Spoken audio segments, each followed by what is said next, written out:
మీరు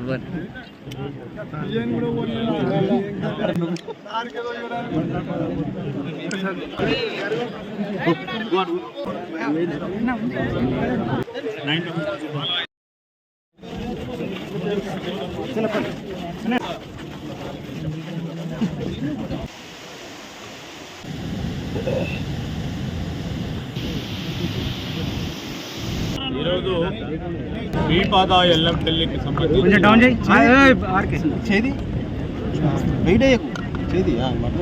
inflows outflows mobile ఎవరిది దానికి సంబంధించి వివరాలను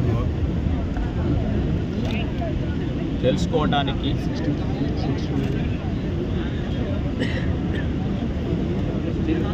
రాబోయే 2-3 రోజుల్లో కూడా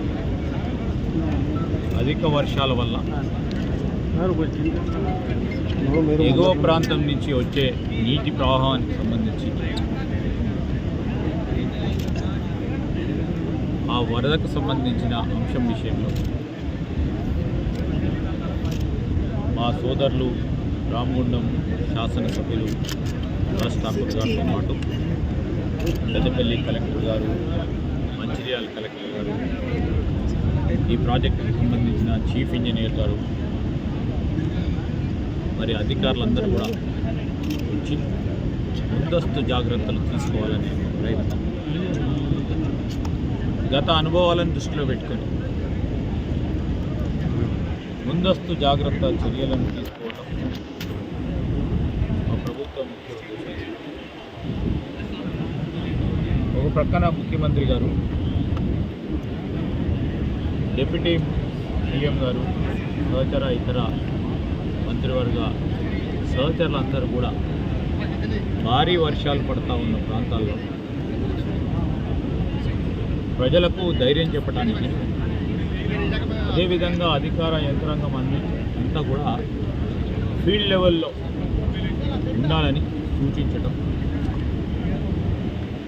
ఎక్కడైతే ఎమర్జెన్సీ పరిస్థితులు ఏర్పడతాయి అని అనుకున్నప్పుడు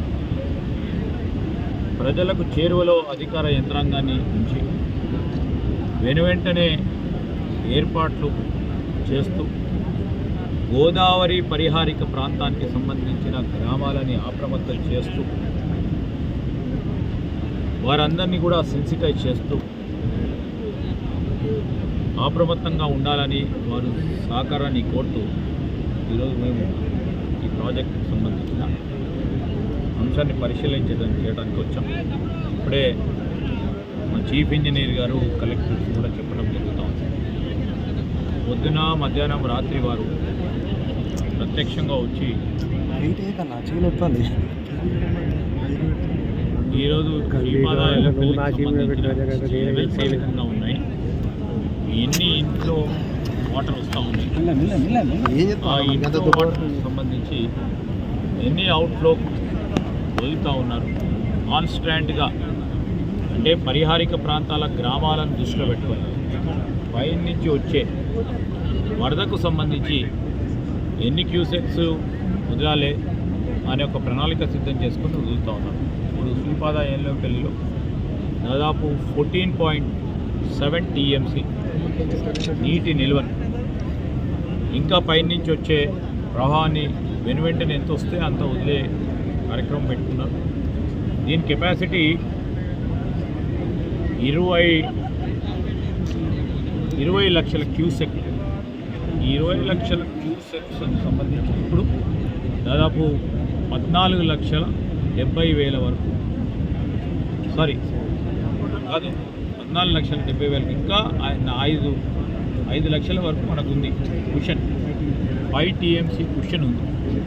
సో ప్రణాళిక సిద్ధం చేసుకొని ఎవరికి కూడా ఇబ్బంది రాకుండా పైన ధర్మపురి కానీ ఇంకా పైన ప్రాంతాలు కానీ వరదకు సంబంధించి అటు మహారాష్ట్రలో పడే వర్షాలు, అక్కడ వరదను దృష్టిలో పెట్టుకొని ఎస్ఆర్ఎస్పి నుంచి కింద ప్రాంతం వరకు కూడా అటు మేడిగడ్డ దాటి ఆట ప్రాంతానికి కూడా కింద వరకు కూడా ఎక్కడ కూడా ఇబ్బంది రాకుండా, మరి ప్రయత్నంలో లోపం లేకుండా, మానవ ప్రయత్నంలో లోపం లేకుండా, అధికార యంత్రాంగానికి సంబంధించి చేస్తూ ఉన్న ప్రయత్నానికి లోపం లేకుండా మా ప్రభుత్వం అన్ని చర్యలు తీసుకుంటూ ఉంది.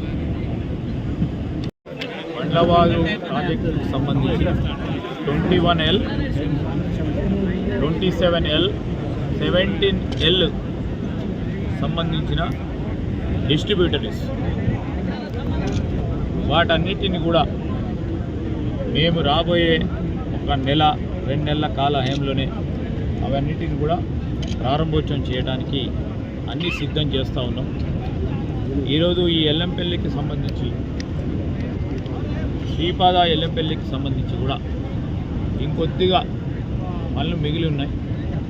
దానికి ఈ రోడ్డుకు సంబంధించింది కానీ ఇంకా ముందు చేపట్టాల్సిన కొన్ని సివిల్ వర్క్స్ ఉన్నాయి. దాన్ని చేపట్టి కూడా ఆనాడు మేము కాంగ్రెస్ పార్టీ హయాంలో ఈ శ్రీపాద ఎల్లంపల్లి ప్రాజెక్ట్ని సంకల్పించి పూర్తి స్థాయిలో కంప్లీట్ చేసి దాదాపు 99.9% మొత్తం కంప్లీట్ చేసిన తర్వాత ఈనాటి వరకు కూడా దీని ప్రారంభానికి సంబంధించిన ప్రారంభోత్సవ కార్యక్రమం చేయలేదు. మా శాసనసభ్యులు కోరిన ప్రకారం ముఖ్యమంత్రి గారి చేతుల మీదుగా ఇది కూడా ప్రారంభోత్సవం చేస్తాం. ఈ ప్రాంతంలో రామగుండానికి సంబంధించి ఇక్కడున్న ఈ శ్రీపాద ఎల్లంపల్లి ప్రాజెక్టు అంశాలను కూడా దృష్టిలో పెట్టుకొని మా రాజ్ ఠాకూర్ గారు ఒక ప్రణాళిక సిద్ధం చేసుకున్నారు. ఇక్కడ టూరిజం కేంద్రంగా పెద్దగా చేయాలని 70 ఎకరాలు పై చిలుపు అటువైపు ఉన్న దాన్ని ఒక టూరిజం కేంద్రంగా చేయాలని వారి ఆలోచన చెప్పారు. ఈ మధ్యలోనే మేము టూరిజంకి సంబంధించిన కన్సల్టెంట్స్ని పిలిచి దాని వయబిలిటీని కూడా ఆలోచన చేసి మరి ఇక్కడ టూరిజం కూడా ఏ విధంగా ప్రోత్సాహం చేయొచ్చు అని ఆలోచన చేసి దాని పరంగా ముందుకెళ్ళడం జరుగుతుంది. Thank you.